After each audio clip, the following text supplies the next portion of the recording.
intelligence has already flowered in you. It doesn't matter what kind of a fool you are. Sufficient intelligence has already flowered within you. If I ask you, do you want to be miserable or blissful, there is no second thought as to what is your choice. That much intelligence has flowered. That means you're good enough. That means sufficient evolution has happened. If you did not even know that, then yes, we need to work on your tail, not on your head. So people chose different ways to exercise this choice.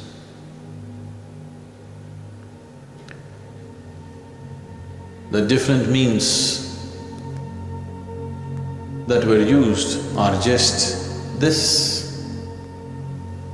We have been continuously saying this, these are the only choices that you have.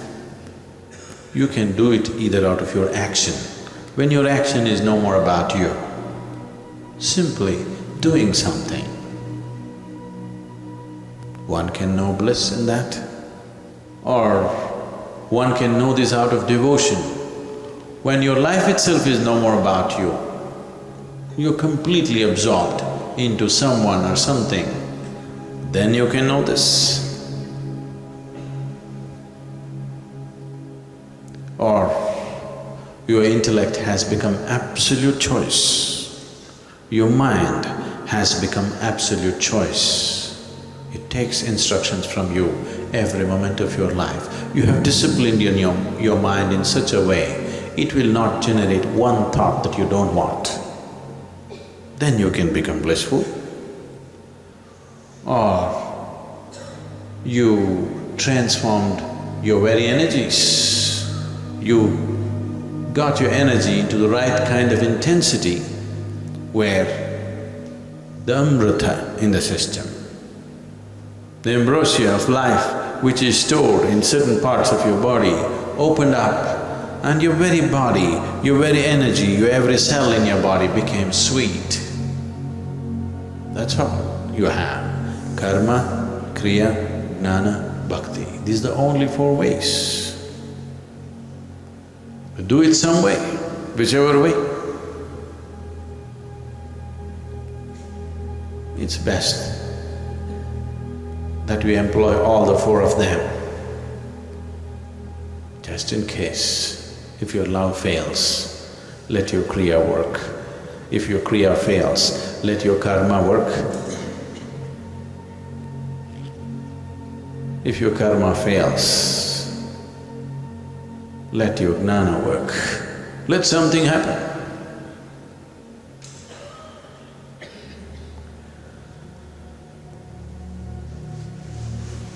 Do not use your intelligence in mediocre ways. It once happened.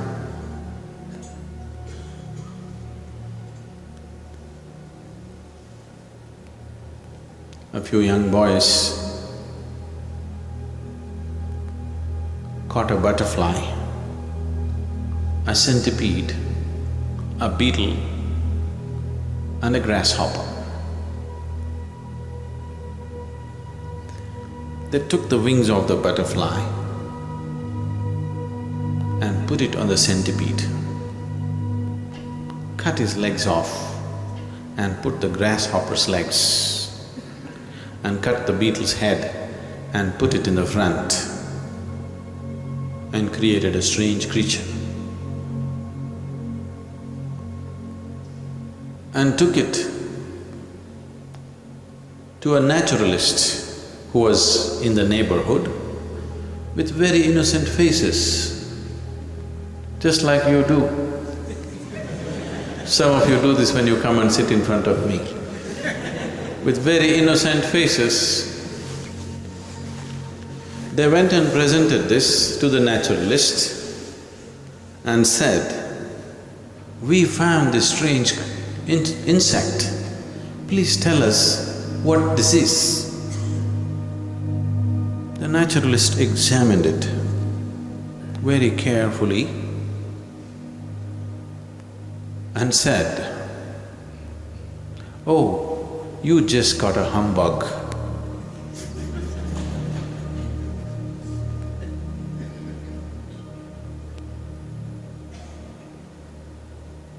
This is the whole problem.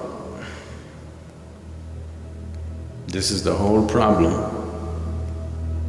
that your mind and your intellect is busy creating a humbug. With humbug, you don't get anywhere, okay? If you crawl like a centipede, you may get somewhere. If you hop like a grasshopper, you may hop around, not going very far, but still you may get somewhere. But if you become a humbug, you don't get anywhere.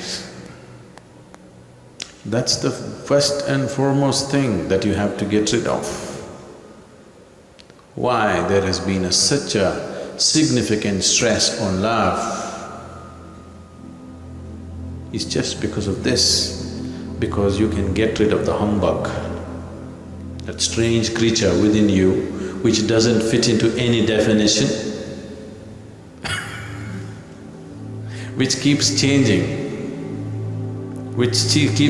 every day. It changes its tack and its tricks on a daily basis. This humbug won't get anywhere, because this is not the work for a naturalist.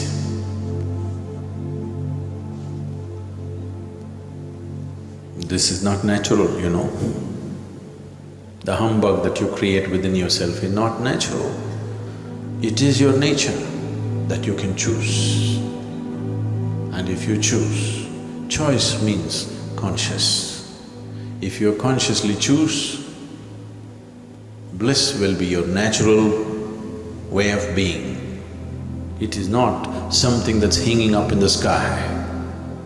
If you choose, your choice will definitely be blissfulness. That will be your natural way. But this humbug, this creature that you have created, this humbug, you have to deal with it. So what should I do with it? There is nothing to do with the damn thing, because it's made up by you. There is nothing to do. It just needs to be discarded. What is there to deal with it? There's nothing to deal with it. You need to understand this. In the East, if you look back in the history of this Eastern cultures all over Asia, steeped in spiritual processes, thousands of years ago, when the rest of the world was still behaving like wild animals, they were in heights, peaks of intellect. Even at that time, though they developed music, mathematics, astronomy, cosmology, never ever there has been a subject called psychology. Because whatever kind of humbug you brought in front of an enlightened being, he just discarded it. He never paid attention to it. No, my humbug is different. What does it matter? It's your making. There is nothing to examine, it's your making. Whether you add grasshopper's legs or you put elephant's legs to it, what is there to examine? It's a distortion of life. So they never ever developed anything called as psychology or psychiatry, because they were not interested in examining your humbug. There is no need to waste time trying to know the humbug, because it is just a false creation. You set your emotions right. Bring some love into your heart. Love is not a relationship. The relationships that people are building are mostly an escape from themselves. If you're alone, most people on this planet cannot be even alone for a day by themselves. Most people. because they have become such humbugs, they cannot be with themselves for an hour, probably they'll go crazy. See, when you're alone, if you suffer loneliness, that means you're in bad company, isn't it? Isn't it so? When you're in bad company, naturally you seek some other company which you think is good company. So most relationships are being formed in the world because people are in bad company when they're with themselves. They want to escape this humbug. To escape this humbug, they're forming a relationship. And they underestimated the other humbug.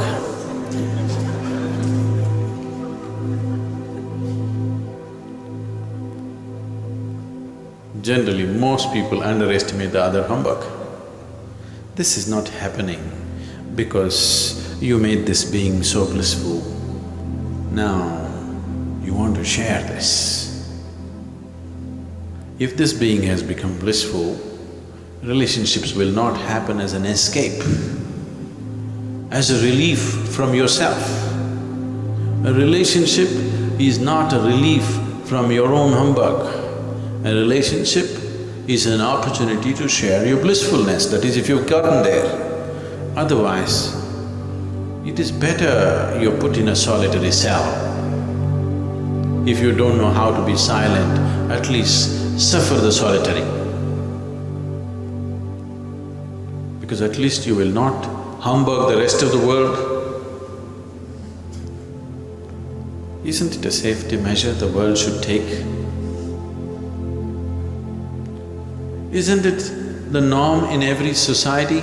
If somebody has an infectious disease, he is quarantined.